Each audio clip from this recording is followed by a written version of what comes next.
복된 화요일 아침입니다. 신성훈 목사입니다. 오늘 우리가 함께 볼 말씀은 미가 6장 말씀입니다. 1절부터 5절까지 말씀 보겠습니다. 주님께서 하시는 말씀을 들어라. 너는 일어나서 산 앞에서 내용을 샅샅이 밝혀라. 산과 언덕이 내 말을 듣게 하여라. 너희 산들아, 땅을 받치고 있는 견고한 기둥들아, 나주가 상세히 밝히는 그 말을 들어보아라. 나주의 고소에 귀를 기울여라. 나주가 내 백성을 상대하여서 고소를 제기하였다. 내가 내 백성을 고발하고자 한다. 내 백성은 들어라. 내가 너희에게 어떻게 하였느냐? 내가 너희에게 짐이라도 되었다는 말이냐? 어디 나에게 대답해 보아라. 나는 너희를 이집트 땅에서 데리고 나왔다. 나는 너희의 몸값을 치르고서 너희를 종살이 하던 집에서 데리고 나왔다. 모세와 아론과 미리암을 보내서 너희를 거기에서 데리고 나오게 한 것도 바로 나다. 내 백성아, 모압의 발락 왕이 어떤 음모를 꾸몄으며 보울의 아들 발람이 발락에게 어떻게 대답하였는지를 기억해 보아라. 시팀에서부터 길갈에 이르기까지 행군하면서 겪은 일들을 생각해 보아라. 너희가 이 모든 일을 돌이켜보면 나주가 너희를 구원하려고 한 일들을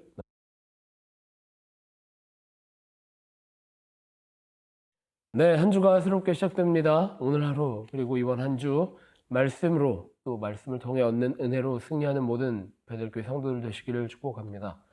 오늘 우리가 함께 보고 있는 말씀은 미가 6장 말씀입니다. 미가 6장은 하나님께서 흥미로운 표현으로 또 흥미로운 내용으로 이스라엘 백성들에게 이야기하고 계십니다. 오늘 말씀에 세팅이 되어 있습니다.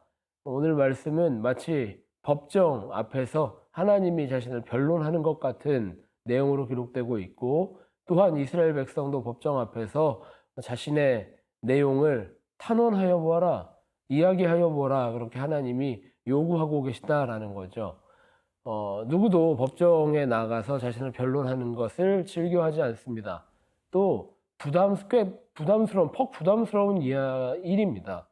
그런데 하나님께서는 이스라엘 백성을 법정 앞에 세우시는 겁니다. 그리고 본인 스스로도 법정에 서셨습니다. 그리고 하나님은 그렇게 이야기하십니다. 너희를 이집트에서 이끌어낸 자가 누구이냐? 광야에서 보호한 자가 누구이냐? 광야에서 어려움이 있을 때, 난관에 봉착했을 때에, 장애가 있을 때에 해결한 자가 누구이냐? 너희를 구원한 자가 누구이냐라고 물어보고 계시는 것이 하나님입니다. 또 하나님이 이스라엘 백성에게 또 이렇게 이야기하십니다. 내가 너희에게 짐이 되었느냐? 내가 너희의 부담이 되었느냐? 아니면 너에게 새 생명을 주었느냐? 너에게 구원을 주었느냐? 라고 물어보고 계시다라는 거죠. 법정이라고 하는 세팅이 참 흥미롭습니다. 우리는 법정에 서듯 이 아침 기도의 자리로 나와야 하는 줄 믿습니다. 기도라고 하는 것, 우리가 다 알고 있는 것처럼 우리의 요구와 우리의 소원을 이야기하는 일종의 매장과 같은 것이 아닙니다. 기도는 내가 무엇인가를 구매하는 것, 내가 무엇인가를 사는 행위를 하는 것이 아니다라는 거죠. 오히려 기도의 자리는 하나님의 음성을 듣고 또 우리의 삶을 돌이키고 하나님이 주실 은혜를 기대하는 것, 그게 기도의 자리다라는 겁니다. 법정에 서면 자기가 했던 일들을 다 이야기해야 됩니다. 그리고 자신에게 있었던 하나님의 은혜를 다 돌이켜 보아야 합니다. 그래야 법정에서 정직하게 이야기할 수가 있는 것이죠. 이스라엘 백성이 정직하게 고백한다면 그들은 하나님의 은혜를 기억할 수밖에 없습니다. 하나님이 구원하신 이스라엘의 역사를 돌이킬 수밖에 없습니다. 그런데 이스라엘 백성들은 지금 자신이 원하는 대로, 자신이 생각하는 대로, 자신이 원하는 대로 자신의 기억을 조각조각 내어서 하나님은 나의 짐이 아니었습니까? 라고 이야기하고 있는 것은 아닌가 모르겠습니다.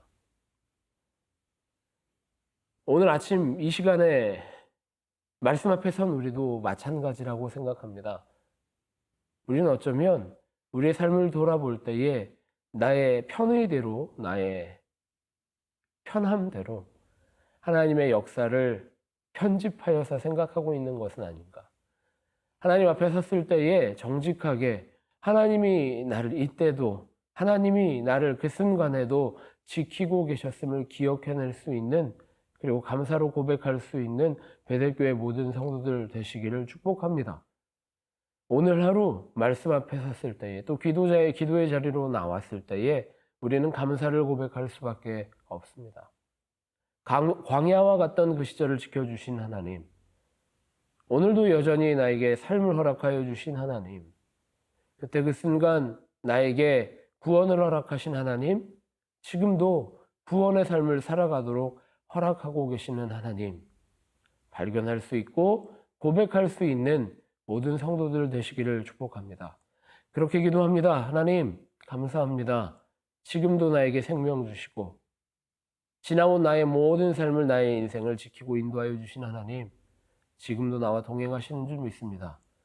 내가 주님을 떠나지 않게 하여 주셔서 내가 주님의 손붙들게 하시고 내가 주님만 의지할 수 있게 하여 주셔서 오늘 하루의 삶도 주님과 승리하며 살아갈 수 있도록 인도하여 주옵소서.